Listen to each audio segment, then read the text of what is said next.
ஸ்ரீமதே ராமானுஜாய நமஹ. இன்னைக்கு திருக்கோஷ்டியூர் நம்பி என்கிற ஆச்சாரியனுடைய திருநட்சத்திரம் வைகாசி ரோகிணி நட்சத்திரம். இவர் ஸ்ரீமத் ராமானுஜருடைய ஆச்சாரியரும் ஆவர். ஸ்ரீ ஆளவந்தார் ராமானுஜருக்காக 5 ஆச்சாரியர் நியமிச்சிருந்தார். அதுல ஒருத்தர் இவர். ராமானுஜர் இவர்கிட்ட 18 தடவை போறார் தன்னை சிஷ்யனா சேர்த்துக்க சொல்லி. 18வது தடவை தான் இவர் ராமானுஜரை தன்னோட சிஷ்யனா சேர்த்துண்டு அவருக்கு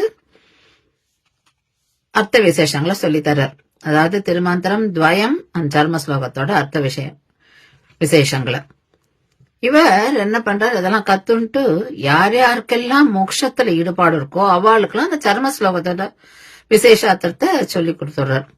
இதை கேட்டுட்டு திருக்கோஷ்டி நம்பருக்கு கோபம் வந்துடுது. ஏன்னா தன்கிட்ட ப்ராமிஸ் பண்ணத இவர் கீப் அப் பண்ணலையே அப்படின்னு சொல்லிட்டு, இதனால உனக்கு என்ன பனிஷ்மெண்ட் தெரியுமா அப்படின்னு சொல்லிட்டு ராமானுஜர் கேட்கிறார். அவர் சொல்றார், ராமா நான் நரகத்துக்கு போவேன், ஏன்னா ஆச்சாரியனுக்கு கொடுத்த வாக்க நான் மீறிட்டேன் அப்படின்னு. ஆனா பரவாயில்ல, ஏன்னா இவ அத்தனை பேரும் பெருமாளோட திருவடி கிட்ட போவா, அவ எல்லாருமே மோட்சம் அடைய போறாள், அதுவே எனக்கு சந்தோஷம் அப்படின்றார். அதை கேட்டுட்டு அப்படி நெகிழ்ச்சி அடையிற திருக்கோஷ்டியூர் நம்பி அப்போ எம்பெருமானாரே அப்படின்னு சொல்லி அவரை கூப்பிடுறார். அதுல இருந்துதான் ஸ்ரீமத் ராமானுஜருக்கு எம்பெருமானார் என்ற திருநாமம் கிடைத்தது.